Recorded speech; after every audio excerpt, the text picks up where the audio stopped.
Estimados televidentes, tengan ustedes muy buenas noches y bienvenidos a esta nueva edición del programa televisivo Desarrollo y Producción. En esta oportunidad está con nosotros Sarela Paz Patiño. Ella es doctora en antropología y docente investigadora de la Facultad de Ciencias Sociales. Sarela, muy buenas noches, bienvenida y gracias por estar en el programa. Buenas noches, gracias por la invitación, un saludo a la teleaudiencia. Bueno, con Sarela deseamos conversar del proyecto hidroeléctrico ubicado en el Angosto del Bala, que desde el Decreto Supremo 29191 del 14 de julio del año 2007 ha sido declarado de interés y gran prioridad nacional, particularmente o principalmente para generar, producir y exportar energía eléctrica. Bueno, aparentemente el proyecto mayor está pensado para el Angosto del Chepete, ya no tanto del Bala. Pero ambos proyectos se encuentran en espacios de gran biodiversidad, es decir, de gran riqueza natural por la presencia de numerosas especies de animalitos, plantas y árboles. Pero en esas regiones también viven personas, colonos, grupos étnicos, que ahí nacieron, crecieron, vivieron y que verían afectado su espacio, su ambiente de vida por la inundación de un lago de grandes dimensiones, justamente debido por la construcción de un dique, de una represa en el Angosto del Bala. Pero vayamos con orden, Sarela, para todos nosotros. ¿De qué se trata el proyecto hidroeléctrico Angosto del Bala? El proyecto hidroeléctrico Angosto del Bala, así se llama, se ha convertido en el proyecto hidroeléctrico Angosto Chepete. Así quiero ponerlo yo y voy a explicar por qué. Se trata de un proyecto donde el Estado boliviano va a construir una hidroeléctrica para la generación de energía con fines de venta de energía. Y venta de energía al Brasil, porque es nuestro inmediato vecino por la ubicación que tiene la represa. Entonces, el objetivo central es ese, construir una mega represa para producir una energía que se va a vender al Brasil, porque nosotros, en los cálculos que tenemos, logramos abastecernos con lo que ya tenemos, que sería Corán y Santa Isabel, y con lo que viene en curso, en el caso de este complejo que tenemos acá en Cochabamba, San José Banda Azul, ¿no? Y incluso hay una más que es Sibirizu.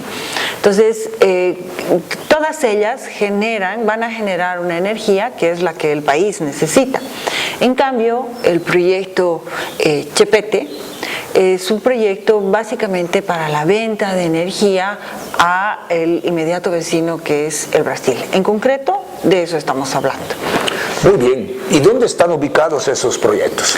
El de Chepete. Chepete, ¿no? Y el Bala. Bueno, estamos hablando de la cuenca del río Beni. La cuenca del río Beni, la teleaudiencia debe conocer Rurrenabaque. Ese es el punto más importante, o San Buenaventura, ese es el punto más importante de referencia.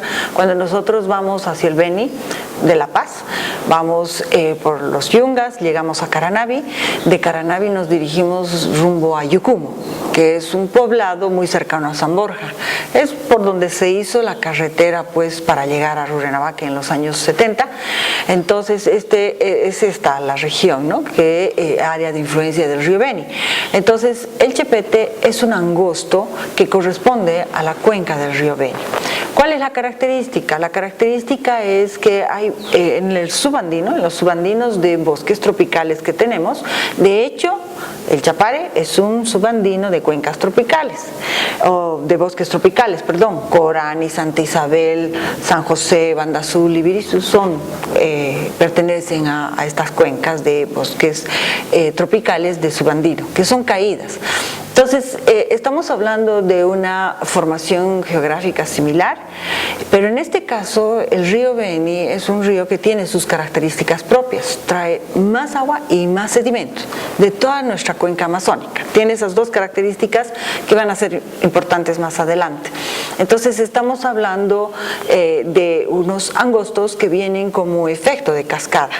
Tenemos el Beu, que está antes de Chepete, tenemos el Bala y el Susi.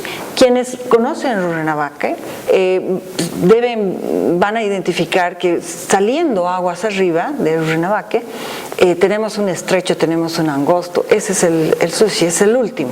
Entonces estamos hablando de varios angostos que efectivamente son angostos importantes para pensar estos proyectos hidroeléctricos. Ahora, ¿cómo lo pensamos? ¿En qué magnitud? Eso es muy importante. Pero está comprometiendo esa región, está comprometiendo lugares importantes como por ejemplo el Parque Nacional Madidi, y está comprometiendo lugares importantes como por ejemplo la reserva de la biosfera Pirón Lajas. El hecho de que hayan decidido hacer en el Chepete tiene sus cambios significativos e importantes.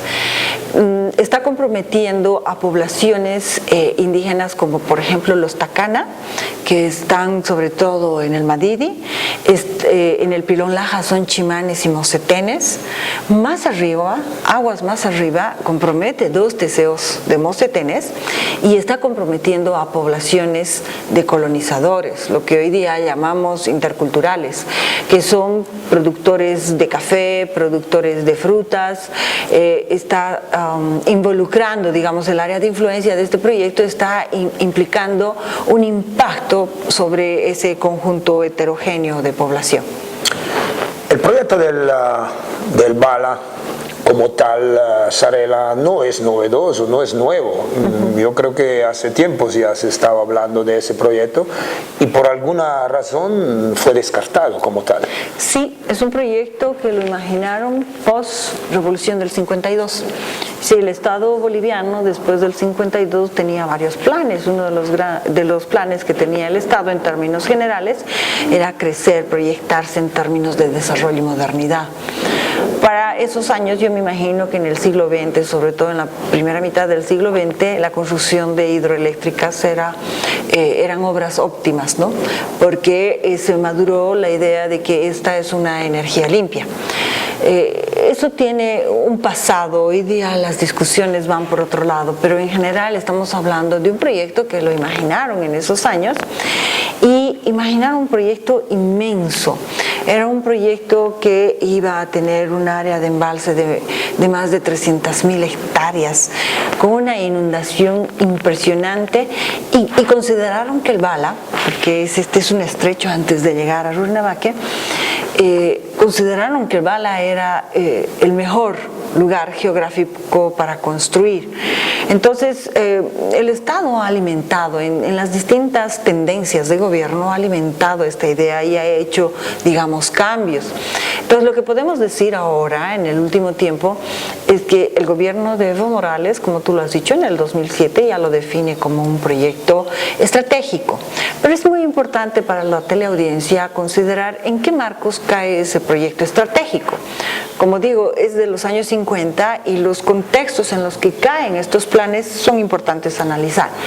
El gobierno boliviano, el 2007, define que este va a ser un proyecto estratégico porque considera que Bolivia tiene que volverse un centro energético. Ya en el 2007 ya estaban albergando esta idea, que es una idea que efectivamente pasado el 2012-13, o sea, desde el 2014 que vuelve a asumir el gobierno Evo Morales, marcan la tendencia con profundidad y con claridad. Entonces, aparentemente, en primera instancia sería un proyecto para generar energía, para vender energía y hacer que esta idea de que Bolivia se constituya en el centro energético de Sudamérica se consolide. Eso es, en general, lo que constantemente, frecuentemente nos va diciendo el gobierno. Mas, sin embargo, este proyecto cae en el marco de un conjunto de planes de geopolítica sobre el tema energético en nuestro subcontinente y eso no debemos eludir a la hora del análisis. ¿Por qué? Porque en el marco de esta geopolítica de energía, el Brasil ya en los años 90 va madurando también la idea de dónde vamos a obtener energía, cómo vamos a hacer desplazamientos a otras fuentes de energía que no solamente sea energía fósil, le hace esto como gas y petróleo. Entonces el Brasil en los años 90 ya avanzó fuertemente sobre el tema de las hidroeléctricas. Y si nosotros pensamos eso y vemos el proyecto IRSA, que es el proyecto de construcción de infraestructura para los grandes megaproyectos, el tema de las hidroeléctricas es un tema importantísimo en este plan, que es un plan del Brasil, de Uruguay, de Argentina, de Bolivia, de Chile, está Venezuela, varios países, ¿no?, de nuestro subcontinente. Entonces, el Brasil imagina un conjunto de iniciativas mega hidroeléctricas para la cuenca del río Madeira. Y la cuenca del río Madeira recibe como tributario el río Beni. Entonces ahí se han proyectado lo que se le llama el complejo de las hidroeléctricas del río Madeira, de la cuenca del Madeira, donde estaría quedando el Chepete, que se conoce más como el Bala, estaría quedando Cachola Esperanza, estaría quedando Riberao, que sería una hidroeléctrica que van a construir a la altura de Guayaramerín, y consecuentemente las dos hidroeléctricas que el Brasil ya las ha construido, que es Giraú y San Antonio. Entonces, no es posible analizar solamente desde Bolivia, desde esta idea que se anida como Bolivia centro energético, sino que es importante mirar este contexto y los compases que da un vecino como Brasil. ¿Por qué? Porque Brasil es un país grande, de economía grande, y porque además en ideas se nos va a constituir en nuestro comprador. Bueno, pero a ver, deberíamos estar todos felices en este mundo donde estamos generando tanta energía. Si nosotros generamos semejante cantidad de energía, más de la que necesitamos, como ya has mencionado, más de la que en este momento necesitamos, para venderla, para exportarla y así un poco generar fondos que de alguna manera retornarían en obras para todo el país. ¿De qué nos estamos preocupando entonces? De dos cosas. Nos estaríamos preocupando del impacto ambiental que va a tener, que sí necesitamos analizarlo, y la segunda cosa que se liga a lo que tú dices, si va a ser para vender energía y esto va a producir ingresos al fisco, al Estado boliviano, y eso va a significar mejoras para nosotros, ¿de qué nos estamos preocupando? Debemos de preocuparnos en el sentido de una pregunta básica: ¿cuán factible es el proyecto en términos económicos? Entonces iremos por partes, sí, iremos con la parte ambiental y con la parte económica. Unos datitos para que la población los agarre, porque son importantes. Yo decía que en general entre Corani, Santa Isabel, San José, Banda Azul, está proyectado que juntas aproximadamente van a producir 395 megawatts.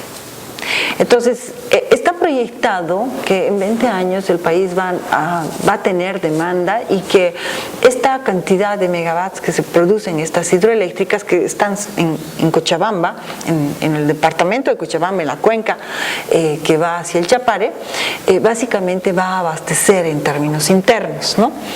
Y Chepete, junto con el Bala, porque así se imagina el proyecto, ¿no? Se dice Bala Chepete, pero en realidad es Chepete Bala, van a producir juntos 3.676 megawatts.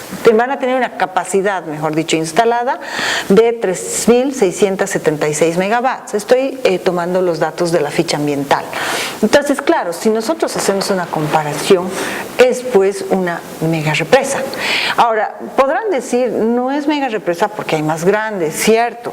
Está la de Tres Gargantas, que está en China, que es la más grande y que tiene una capacidad instalada de 22.500 megawatts. O sea, es una infraestructura impresionante, inmensa.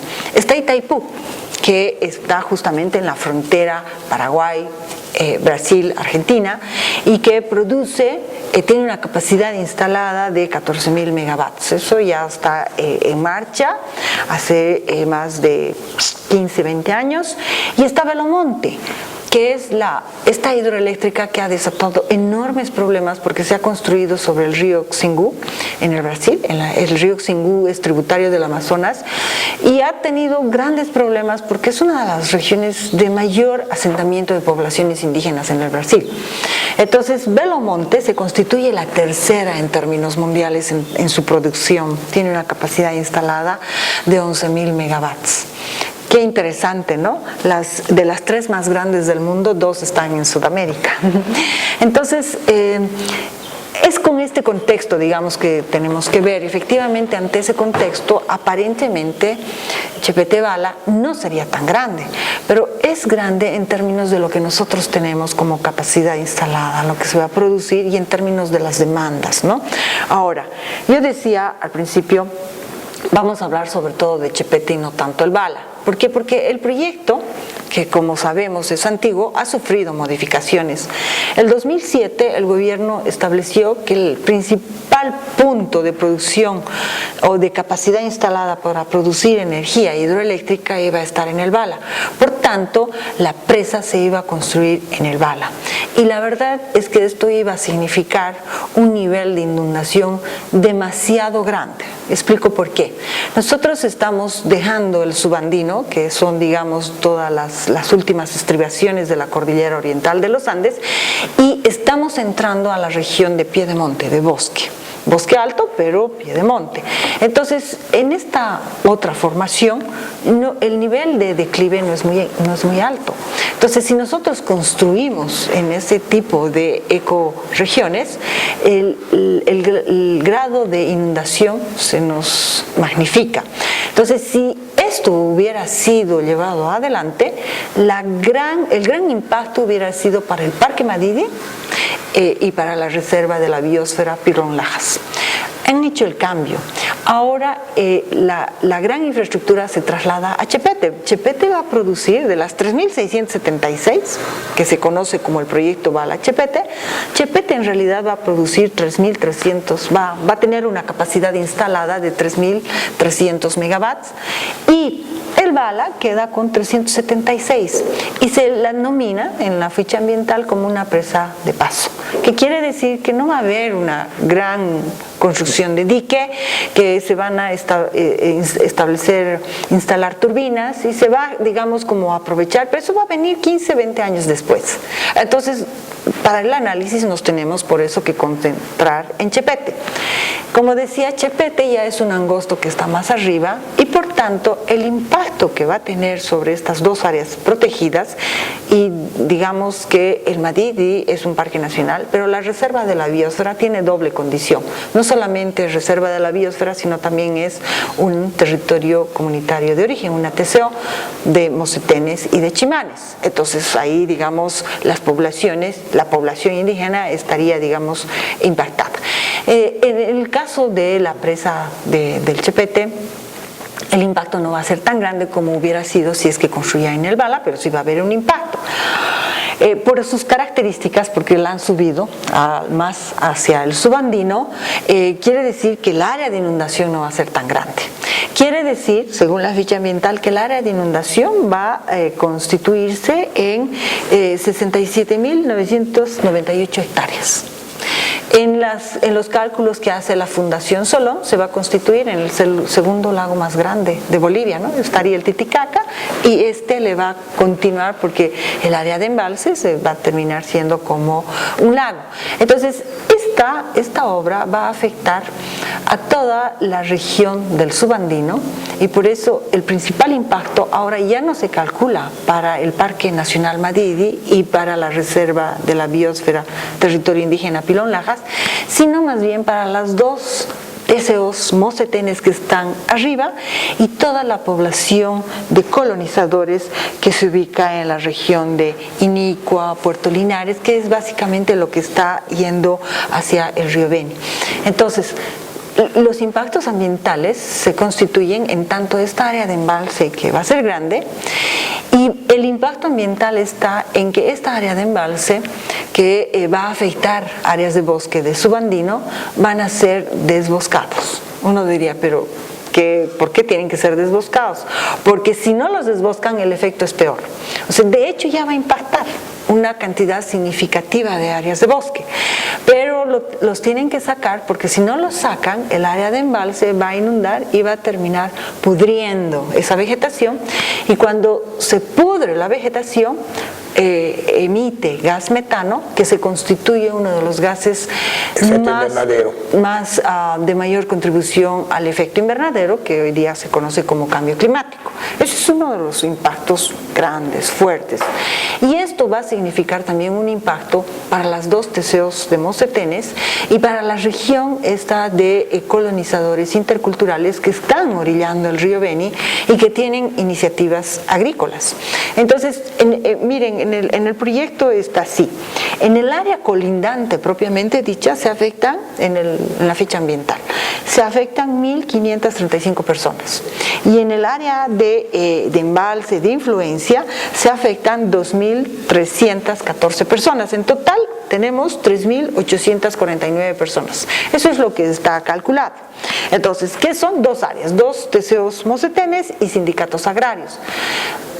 Ese es un impacto. Es un impacto que está dicho, está mencionado, pero no está claramente calculado. Pero también están, y lo que significa el bosque, ¿no? Lo que tienen que desboscar y demás. Pero también hay otros impactos. Para hacer la presa, para levantar el dique que va a tener, es un dique de 180 metros. De altura. De altura, es harto, es grande. Ese dique, para levantarlo, tiene que construir 5 túneles paralelos en ese subandino, porque tienen que desviar el cauce del río Beni. Entonces, la construcción de estos 5 túneles es también un impacto significativo, porque tienen que atravesar esa serranía para que el río Beni pueda desfogar por ahí. Otro importante impacto es que, bueno, son cuencas que tienen mucha fauna, ¿no? Tienen pescados, tienen también tortugas, ¿no? Huevos de tortugas, gaviotas, hay mucha fauna y la población se alimenta de eso. La población ribereña siempre no solamente pesca para consumo personal, sino también para venta. Entonces, ahí también hay una afectación significativa, porque el momento en que construyan ese dique de 183 metros, que es muy grande, entonces los peces no van a poder arribar. Se sabe que los peces siempre arriban para desovar, ¿no? Arriban para poder reproducirse, buscan, digamos, las caídas, ¿no? Las cascadas y más. Entonces, lo que proponen ellos es que van a construir unas especies, cuando se va acercando hacia el dique, van a construir como unas piscinas, van a poner como unas esclusas que las van a subir con la propia, digamos, con el propio efecto del agua, y van a, digamos, como hacer que los peces vayan yendo en 2, 3 piscinas para que puedan nuevamente ingresar a la cuenca. Este es un problema. Este es un problema bien difícil de calcular. Se llama todos los efectos de caudal ecológico que tienen que considerar las presas, pero eso es un problema porque no necesariamente en este caso los peces se adaptan a eso. Los peces buscan de manera instintiva condiciones para arribar, condiciones para desovar, y estas son condiciones, digamos, artificiales. Entonces, eso que están planteando amerita mayor análisis para no afectar seriamente. El último tema, en términos de impacto ambiental, es el relativo a la sedimentación. He dicho, el río Beni es el río que trae más agua y más sedimentación a la cuenca del río Madeira. En general, nosotros somos los principales tributarios del río Madeira, hacemos el río Madeira. 1 o 2 ríos entran del Brasil al río Madeira, a la cuenca del Madeira, pero en general es una cuenca que nosotros la alimentamos, y de todo eso el río Beni es el que más agua y más sedimento trae. Entonces, hay un problema ahí. Por ser el río con mayor sedimento, necesitamos en esta figura de caudal ecológico trabajar mucho el tema del sedimento, porque si no, la presa no va a vivir mucho y la presa corre los riesgos de que que saben los hidrólogos, ¿no? Se acumula, se colmata y se rompe. Entonces no quisiéramos imaginar lo que puede significar esta ruptura de presas y demás. Entonces hay que crear en el marco de estos caudales, de este tema que se llama caudal ecológico, hay que crear una serie de desfogues de ese sedimento que tiene que darse por abajo para que en relativo X tiempo esa presa con frecuencia se vaya limpiando. Esto no está calculado, no está en la ficha ambiental. Entonces son los problemas medioambientales que vamos a tener. De todas maneras, igual va a haber un área pequeña, ya no como antes, pequeña, de afectación a Madrid y Pilón Lajas, en tanto y en cuanto el área de embalse sí los va a afectar, ¿no? Eso es en relación a la parte medioambiental. Ahora, en relación a esto que tú decías, pero si vamos a ganar dinero, ¿cuál es el problema? ¿A qué nos oponemos? Que es posiblemente uno de los temas más difíciles de razonar, de explicar y que quede bien, que quede como una represa que sea factible para el país. Según los datos que tenemos en la ficha ambiental, el costo del proyecto es más de 6.000 millones de dólares, ¿no? Y en general, cuando nosotros sumamos no solamente lo que va a ser el costo del proyecto, sino también lo que va a significar instalar el tendido para que pueda llegar energía a su punto de origen y ser pues comprada por alguien, el costo va a superar los 7.000 millones de dólares. Este es un dato importante. Ahora, en ese marco, la idea es que nosotros vamos a vender al Brasil, porque es nuestro inmediato vecino. O sea, no construiríamos en el Bala para vender a la Argentina, ¿verdad? O sea, sería descocado. Entonces, el inmediato vecino, el que nos puede comprar, es efectivamente el Brasil, porque además el Brasil demanda energía, esto es cierto, ¿no? El problema es el siguiente, que viendo los cálculos que se dan a través de la ficha ambiental, viendo los cálculos y las afirmaciones que han hecho tanto el ministro de Energía como el presidente, se dice que esta presa nos va a generar como 1.200 millones año de ingresos, ¿no? Entonces, lo que se ha visto es lo que se va a producir, ¿no?, de megawatts, respecto de esos 1.200 a cuánto va a costar cada megawatt. Y el cálculo que se tiene es que cada megawatt va a costar aproximadamente entre 80 a 82 dólares cada megawatt. Y aquí viene el problema. Porque en términos inmediatos, Jirau y San Antonio están en 42 y 44 dólares el megawatt. Entonces no necesitamos ser muy expertos para hacer este corto, digamos, discernimiento que nos hace ver que básicamente nosotros vamos a producir una energía cara en términos de ese contexto de mercado.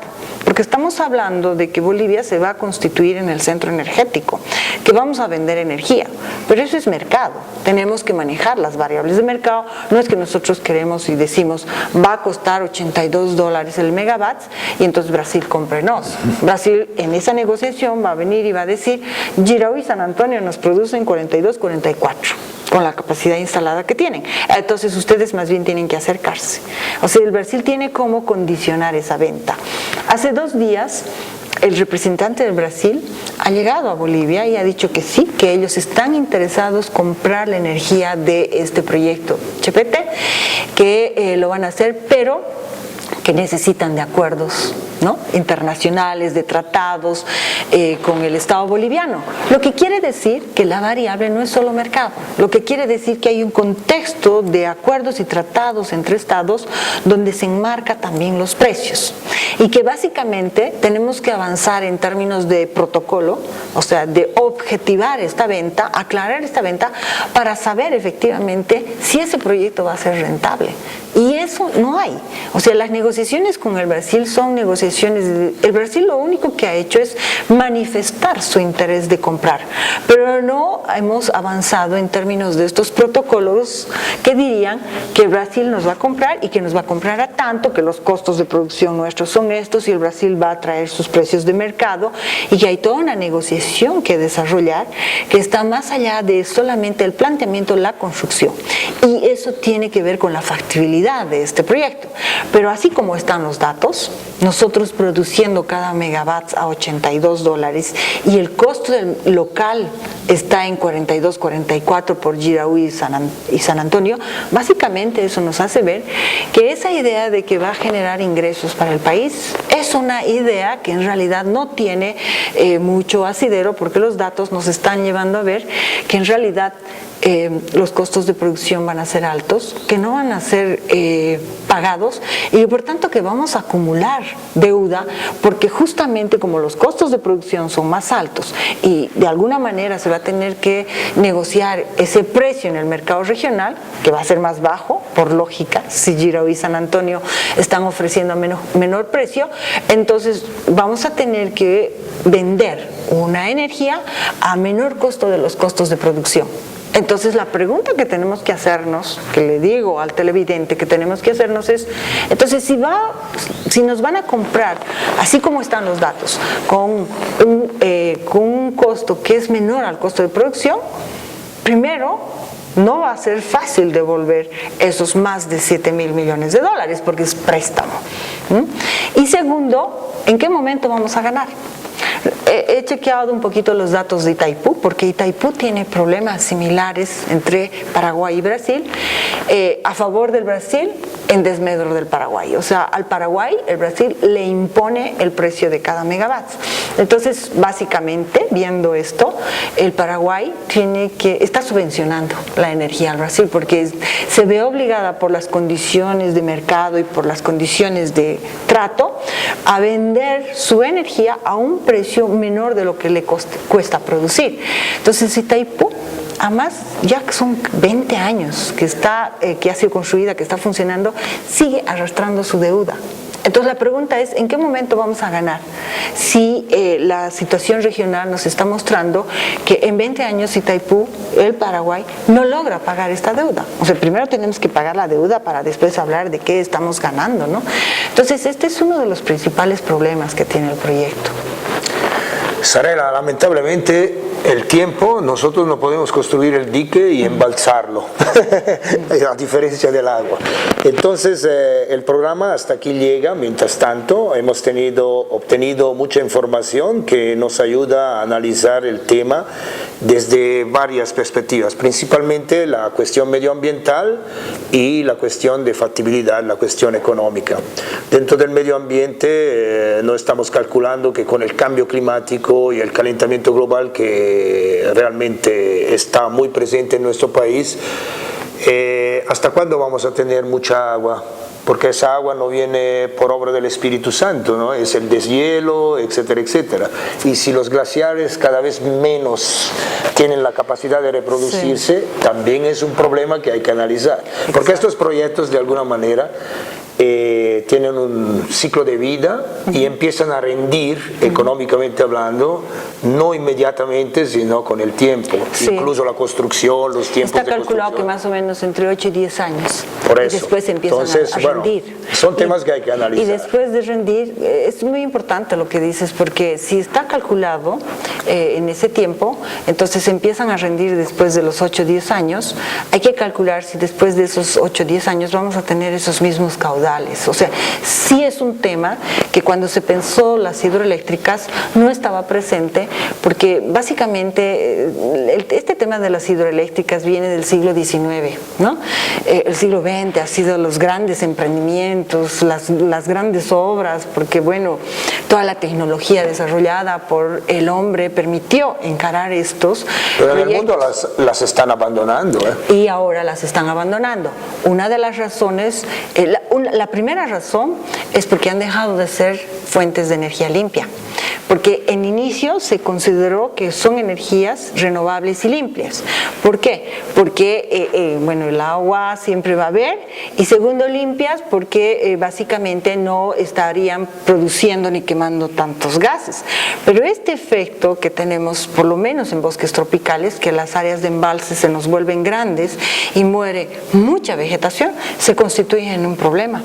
Por ejemplo, en Belo Monte, que es esta represa que han acabado de construir los brasileros, el área de inundación es es una área tan grande, es una represa muy grande, está afectando a 300.000 hectáreas de bosque que está muriendo.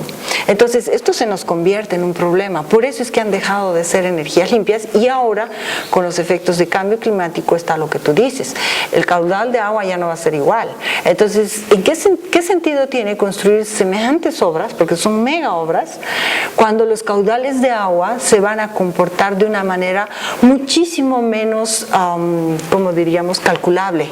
Y esto es un tema, los hidrólogos saben.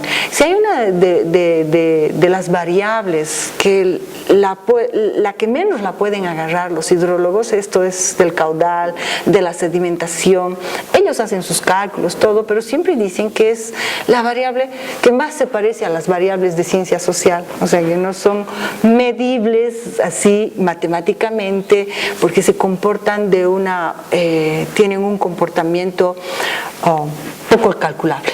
Entonces ellos siempre ponen este tema y ahora peor, por las condiciones de cambio climático, por las condiciones de lluvia, por todo lo que va a venir. Entonces, como tú has dicho, varios estados, países están abandonando el proyecto de las hidroeléctricas porque ven venir estas dos cosas. Ha dejado de ser ya esta fuente de energía renovable y limpia, y también ha dejado de ser en tanto las mega represas requieren de unos caudales de agua significativos que si no se garantizan, se nos convierten en elefantes blancos porque las turbinas no pueden funcionar con poca capacidad.